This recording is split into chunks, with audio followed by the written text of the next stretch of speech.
The rain slicks the glass facade of our downtown Chicago high-rise as I step off the private elevator.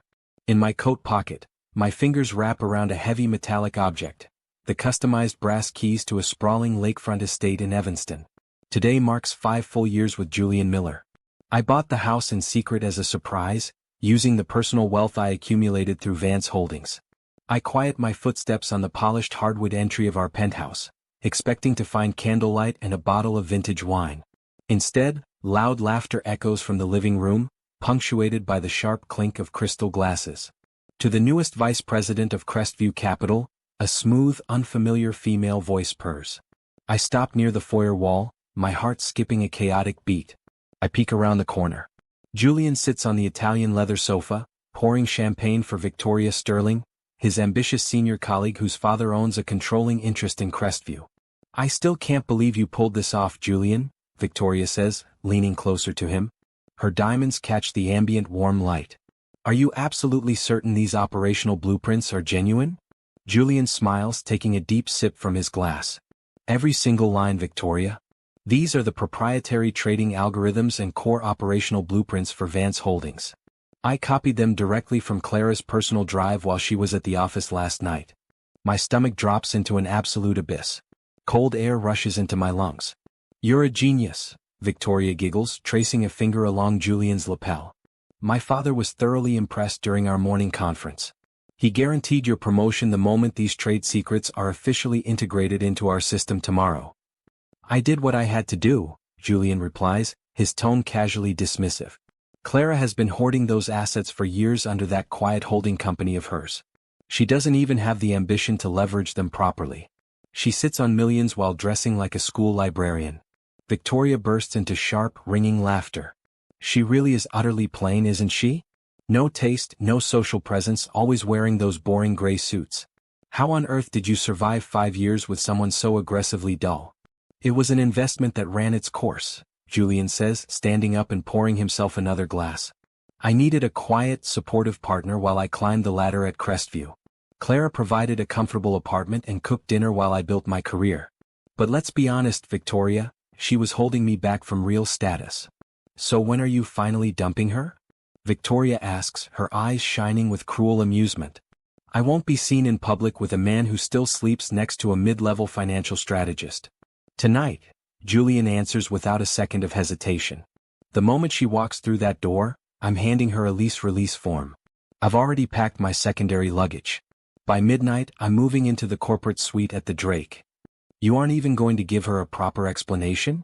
Victoria mocks softly. "Why should I?" Julian scoffs, waving his hand carelessly. "She's predictable, weak, and hopelessly devoted to me. She'll probably just lock herself in her bedroom and cry for a week. She doesn't have the spine to cause a scene." Standing in the shadowy hallway, my hands stop shaking.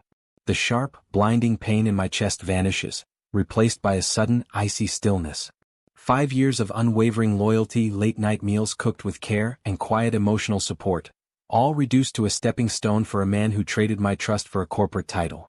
I look down at the heavy brass house key resting in my palm. The customized engraving reads, "Our forever home." A bitter, silent laugh forms deep within my throat, but I suppress it instantly.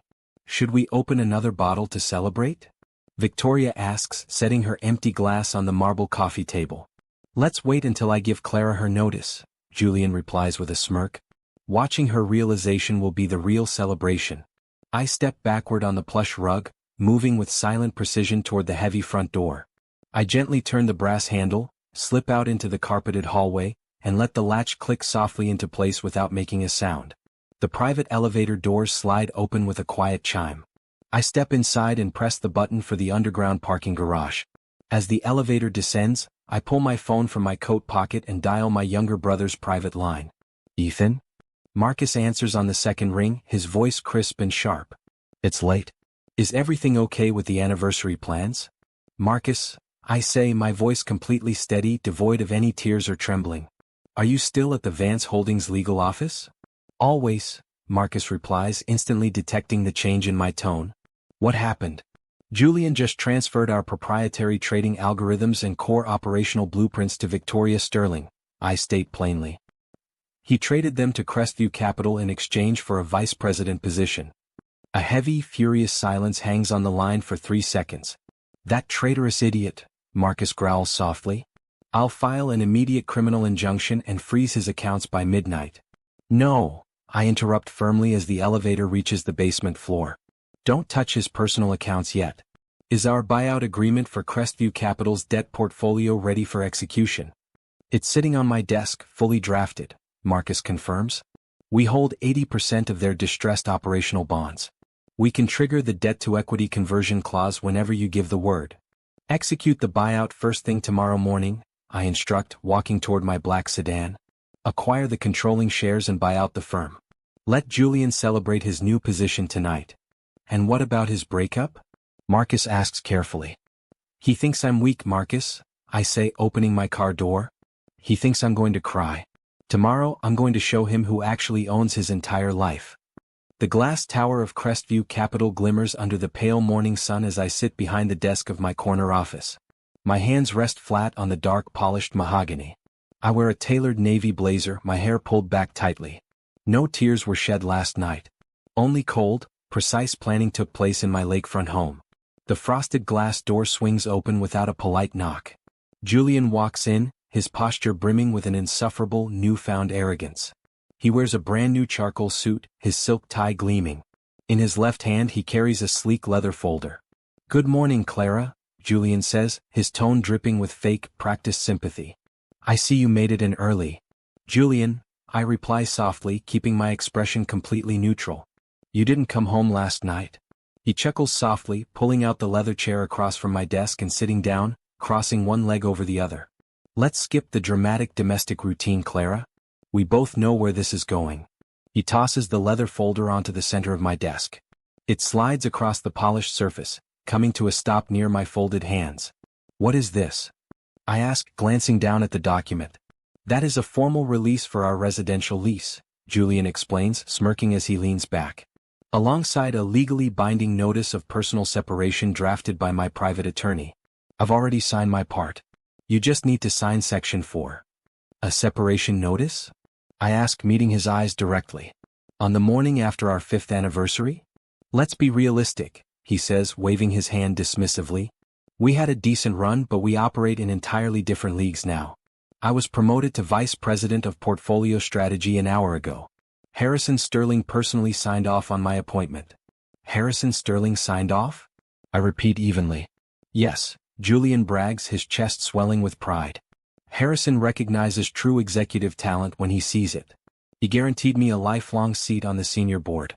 Victoria and I are moving into a corporate suite at the Drake tonight." "I see," I say quiet. "And what about our 5 years together, Julian?" "It was what it was," he replies coldly, leaning forward with an insufferable grin. "You were a comfortable safety net while I climbed the corporate ladder, Clara. But frankly, your quiet, mid-level mindset is holding me back. You don't fit into the high society world I belong to now. So you want me to sign over the penthouse apartment?" I ask, turning to the designated signature page.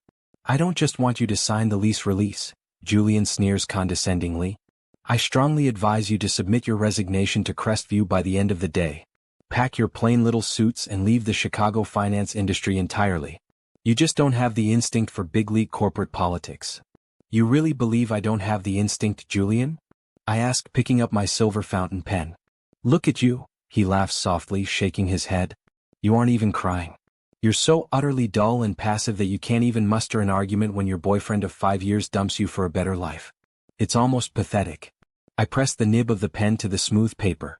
Without a single word, without a tremor in my fingers, I sign my name neatly across the dotted line. I slide the folder back across the mahogany desk to him. "There," I say calmly. "Your lease release is fully executed." Julian blinks, his confident smirk faltering for a brief fraction of a second. He stares at the signed document, then looks up at my serene face, thoroughly confused by my complete lack of emotion. "That's it?" he asks, his brow furrowing. "No screaming? No begging me to reconsider? No crying about the 5 years you wasted on me?" "Why would I scream, Julian?" I ask gently, resting my hands together on the desk. "You made your choice crystal clear." He clears his throat, quickly regaining his arrogant composure as he stands up and tucks the folder under his arm. "Well, at least you know your place. I'll have building security supervise you while you clear out your desk later today. Don't worry about my desk, Julian, I reply with a faint, unreadable smile. You should focus on your mandatory 2 p.m. senior board meeting. Oh, I'm more than ready for the board meeting, he boasts, adjusting his lapels. Harrison Sterling is introducing me to the primary shareholders as the future of Crestview Capital.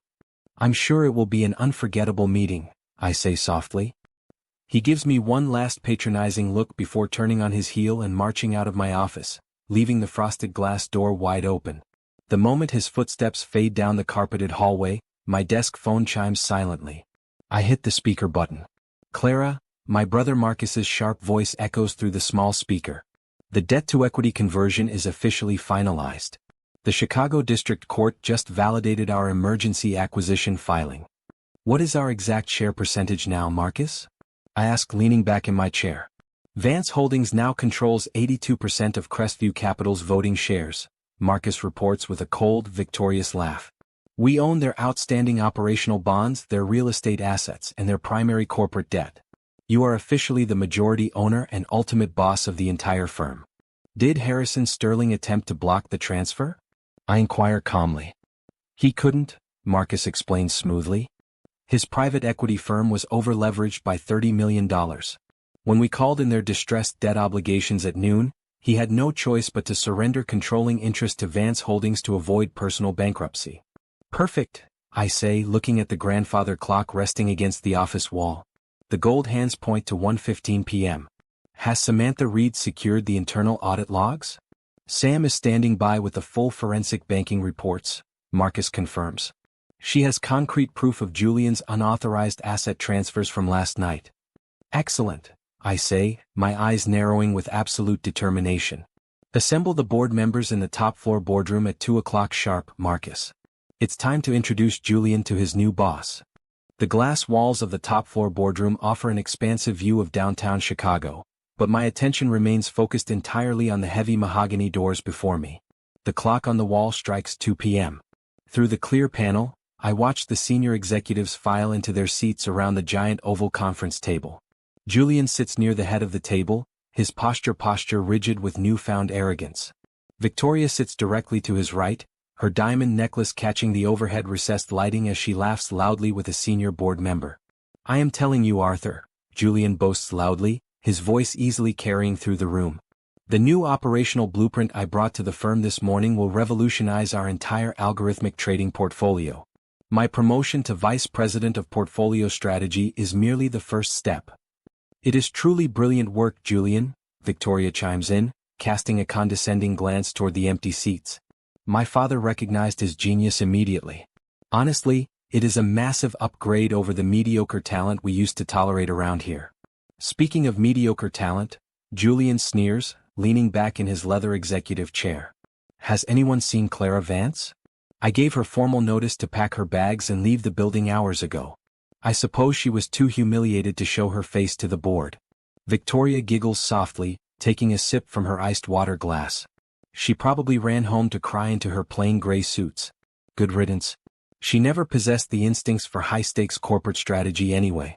I turn to Marcus, who stands at my left holding a sleek leather briefcase, while Samantha Reed steps up to my right with a digital tablet tucked under her arm. Are the internal audio feeds recording, Sam? I ask softly. Every word, Clara, Sam confirms with a sharp, professional nod. The full transcript is linked directly to our legal archive. Let's begin, I say quietly. Marcus pushes open the double glass doors and I walk straight into the boardroom. The sharp, rhythmic clicking of my heels against the polished marble floor cuts through the cheerful chatter, instantly drawing every eye toward us. Julian's smug smile falters the moment he sees me. He blinks in utter disbelief before a furious red flush creeps up his neck. What on earth are you doing here, Clara? Julian demands, slamming his palms onto the table as he stands up. This is an emergency executive board meeting. Security was instructed to escort you out of the building. Sit down, Julian, I say calmly, continuing my steady march toward the head of the table. You have no authority here. Victoria shrieks, her sharp voice echoing off the glass walls. My father convened this emergency session to introduce the mystery holding firm that just bought out our debt. You are a mid-level strategist who got dumped this morning. Security. Julian reaches for the desk phone, his fingers trembling with rage. I am calling security right now to have you thrown out for corporate trespassing. Before Julian can hit a single key, Harrison Sterling stands up slowly from the far end of the boardroom. The veteran corporate titan looks pale, his stern face carved from solid ice. He raises a single hand, stopping Julian instantly. Put the phone down, Julian, Harrison commands, his deep voice heavy with an unmistakable tremor. Mr. Sterling? Julian stammers, freezing with the receiver halfway to his ear. She is disrupting the official transition. We need her removed immediately. Harrison ignores Julian completely. He steps around the conference table, walks directly toward me and bows his head politely. Welcome, Miss Vance, Harrison says softly, his tone filled with absolute deference. The board has been waiting for you. A collective gasp ripples through the room. Julian's mouth falls open in total shock, while Victoria stares at her father as if he has completely lost his mind. Father. Victoria cries out, scrambling out of her chair. What are you doing? Why are you bowing to her? Silence, Victoria. Harrison snaps, turning a fierce, warning glare onto his daughter. Show proper respect to our new majority owner. Owner? Julian whispers, the color draining entirely from his face. No, that's impossible. She's just a mid-level employee. She signed our lease release this morning. I step past Harrison and take my place at the absolute head of the table, sitting down in the high-backed leather chairman's chair. Marcus steps forward, unzips his briefcase and tosses a thick, gold-stamped legal document onto the center glass surface. It slides across the table, stopping right in front of Julian's shaking hands. You should read Section 1, Julian, I say, my voice cold, calm and utterly commanding. At precisely 12 o'clock today, Vance Holdings officially executed a full debt-to-equity conversion. Vance Holdings? Victoria stammers, her eyes widening in sudden horror as she looks between me and the legal papers. You own Vance Holdings? I founded Vance Holdings 6 years ago, Victoria, I reply, leaning back comfortably in the chairman's chair and resting my hands together. The very company whose trade secrets Julian attempted to steal and hand to your father last night. Julian stares down at the buyout deed, his eyes scanning the official seal, his jaw trembling violently. 82%. You bought 82% of Crestview Capital? I bought the entire firm, Julian, I state plainly, letting the absolute truth settle over the stunned, silent room. Every asset, every contract, every floor of this building and every single employee's contract, including yours. I am now the sole owner and chief executive officer of Crestview Capital. The silence inside the top-floor boardroom feels heavier than stone. Julian remains standing, his hands clutching the edges of the marble table as his knuckles turn completely white. Victoria's breathing becomes shallow and erratic, her arrogance melting into pure panic. This is a complete setup. Victoria suddenly screams, pointing an unstable, manicured finger at me. Father, she is lying. Clara stole confidential assets from Crestview Capital to fund this buyout. She used illegal offshore accounts to stage a hostile corporate takeover. She's right. Julian yells desperately, trying to regain his footing. This is personal harassment, Clara. You are bitter because I broke up with you this morning. I will file a multi-million-dollar lawsuit against you and Vance Holdings for emotional retaliation. I look at them both, letting a quiet, icy smile touch my lips. Are you finished? You can't do this to us. Victoria shrieks, her voice cracking under the intense pressure of the silent board members watching her. Sam, fire up the central display, I instruct calmly, tapping my pen against the table.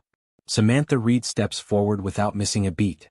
She connects her digital tablet to the boardroom's central display system, instantly overriding the glowing screens on the wall. High-resolution banking logs, wire transfers, and verified forensic audit reports illuminate the room in stark, cold detail. Ladies and gentlemen of the board, Sam announces, her professional voice echoing clearly across the room. These are the live forensic accounting files from Crestview Capital's primary reserve accounts over the past 6 months. Harrison Sterling leans forward, his sharp eyes scanning the giant wall screen as a deep frown lines his forehead. What am I looking at, Ms. Reed? You are looking at grand embezzlement, Mr. Sterling, Sam explains smoothly. Over the last 2 quarters, precisely $2,900,000 was systematically drained from our institutional client reserves. Julian's face turns an ash-gray color. Those are routine operational transfers. I approved those for market expansion. No, Julian, you didn't, Sam corrects him firmly. You routed those funds through 3 shell corporations registered in the Cook Islands to settle your private margin calls and personal offshore gambling debts. A horrified murmur ripples across the executive board. Harrison stands up slowly, his eyes fixed on the screen. Julian Miller, explain this immediately. It's a fake document. Julian yells, sweat visibly glistening on his forehead. Clara fabricated those numbers to ruin my career. We didn't just track the money, Julian, I say softly, keeping my eyes fixed on Victoria's growing terror. We tracked the clearance authority. Tell the board who authorized every single one of those wire transfers, Sam. Sam taps the screen again, zooming in on the bottom authorization block of the wire transfers. A digital rendering of a sleek, formal signature fills the display. Every illegal transfer was authorized using the personal digital override code belonging to Victoria Sterling, Sam reveals plainly. She bypassed standard compliance oversight to grant Julian direct access to client reserves. Harrison gasps, taking a sudden step back as his face drains of all color. Victoria, what did you do? No. No, Father, I didn't know. Victoria wails, turning her terrified gaze onto Julian. Julian told me those signatures were for international expansion permits. He said it was standard administrative paperwork. You signed them, Victoria? Julian shouts, turning on her with violent anger. Don't play the innocent victim now. You wanted the VP title just as badly as I did. You told me your father would cover any compliance discrepancies. You miserable liar. Victoria shrieks, completely abandoning her refined composure as she lunges across the corner of the table toward him. You used me. You set me up as a fall guy for your pathetic gambling debts. I set you up? Julian screams back, his face contorted in rage as he shoves her hands away. You were begging me to leave, Clara. You knew exactly what we were doing when you handed me those internal access codes.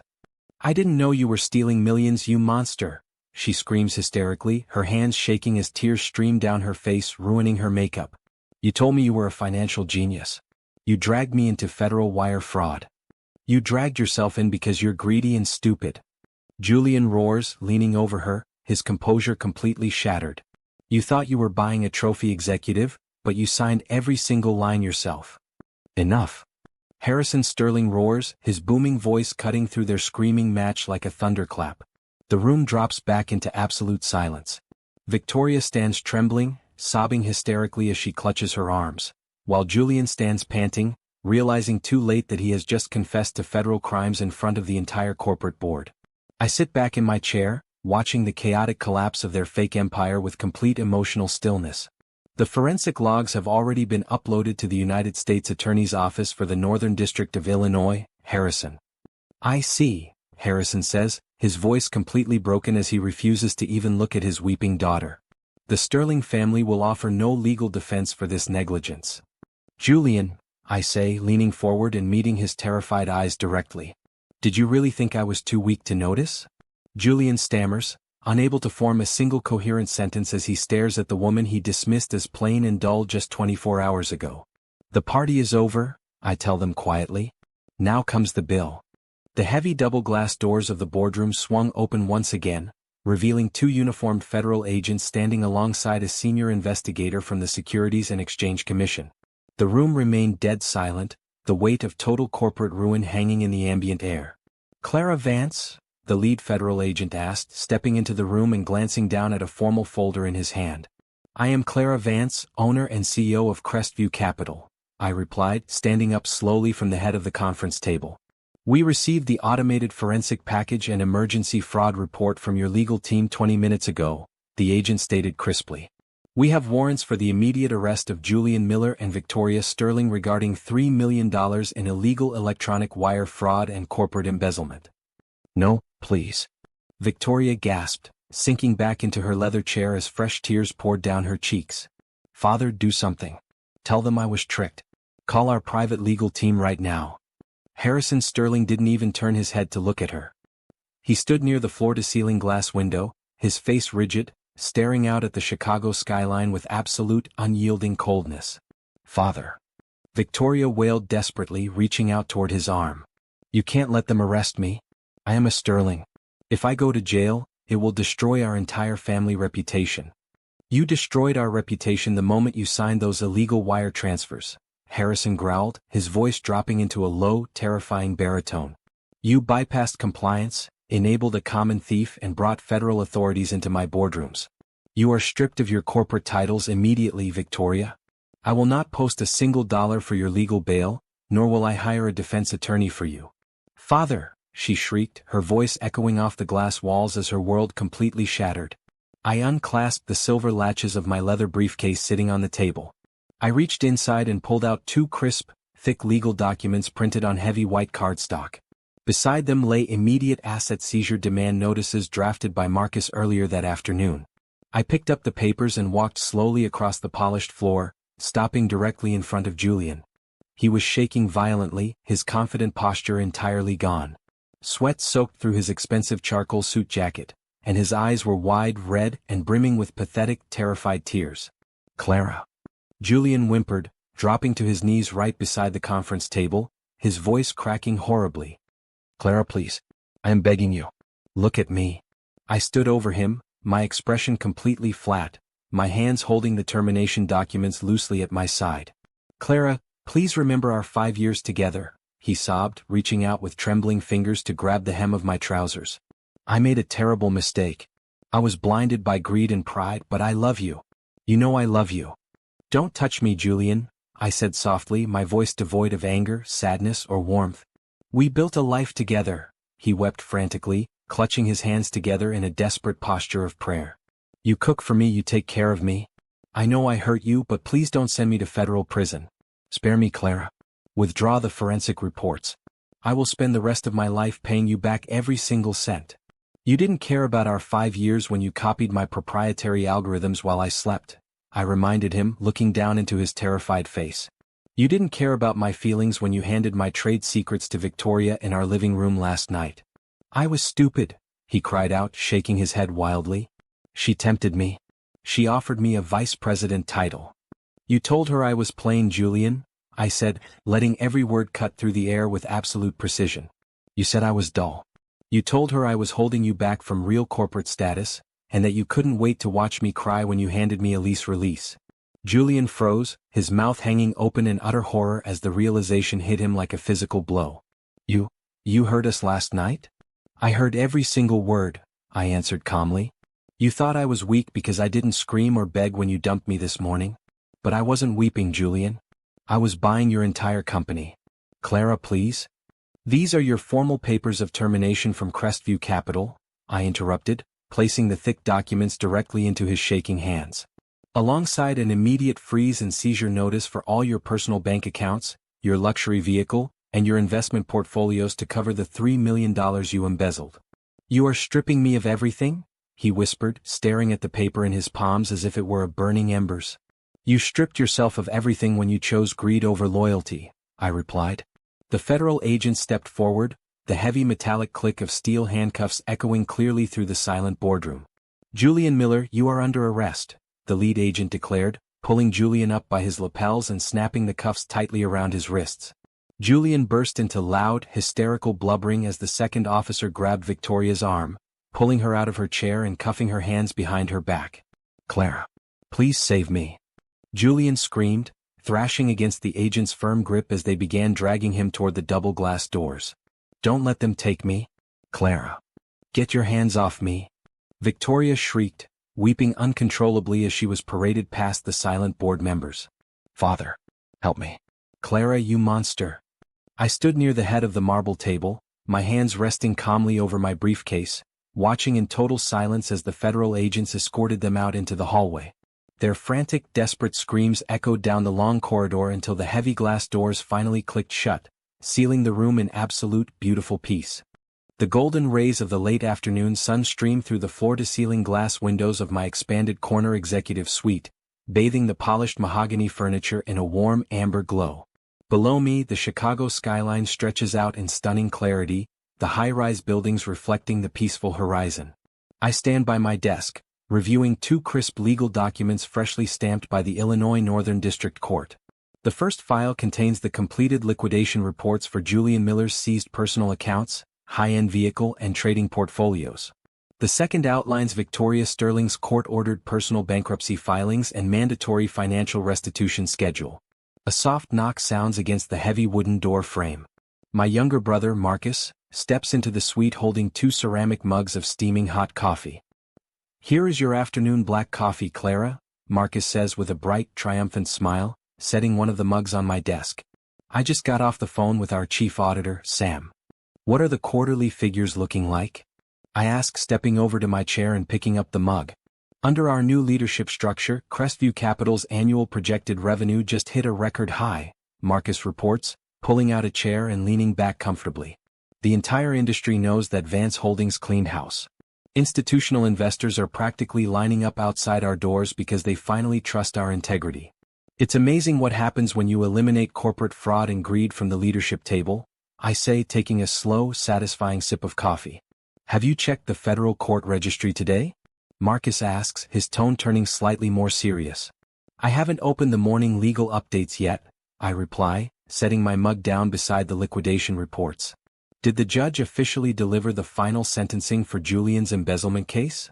"Julian received 12 years in a federal penitentiary without the possibility of early parole," Marcus reveals, crossing his arms. "The judge showed zero leniency because of the sheer scale of the wire fraud and his attempt to pin the blame on client reserves." 12 years, I repeat softly, the number hanging in the quiet room without causing a single ripple of regret in my chest. "And what about Victoria?" "Her father completely cut her off," Marcus explains, shaking his head with a slight smirk. "Harrison refused to pay her mounting legal expenses or cover her civil penalties. To avoid serving prison time alongside Julian, she accepted a strict plea bargain. She surrendered all her family trust assets and took an entry-level filing clerk job at a small suburban firm just to meet her monthly court-ordered restitution payments." "A filing clerk," I say, remembering how she used to mock my plain suits and quietly look down on anyone she deemed beneath her social standing. Life has a strange, precise way of balancing the scales. "Are you feeling okay about everything, Clara?" Marcus asks gently, looking at me with genuine care. "I know 3 months ago you thought 5 years of your life were completely wasted on that traitor. I felt betrayed that night in our apartment, Marcus," I admit, turning my gaze back toward the sweeping glass window.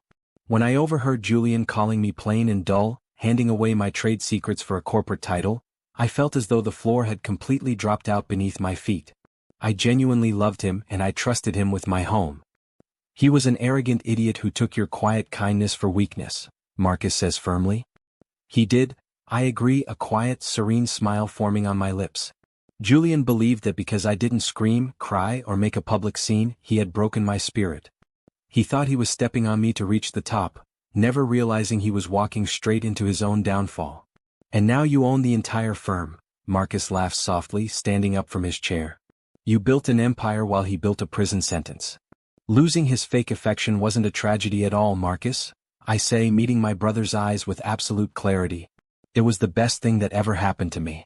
His betrayal forced me to step out from behind the scenes, claim my true power, and build something that belongs entirely to me." "You earned every bit of this success, Clara," Marcus says proudly, picking up his empty coffee mug. "I'll let you get back to reviewing those final liquidation papers.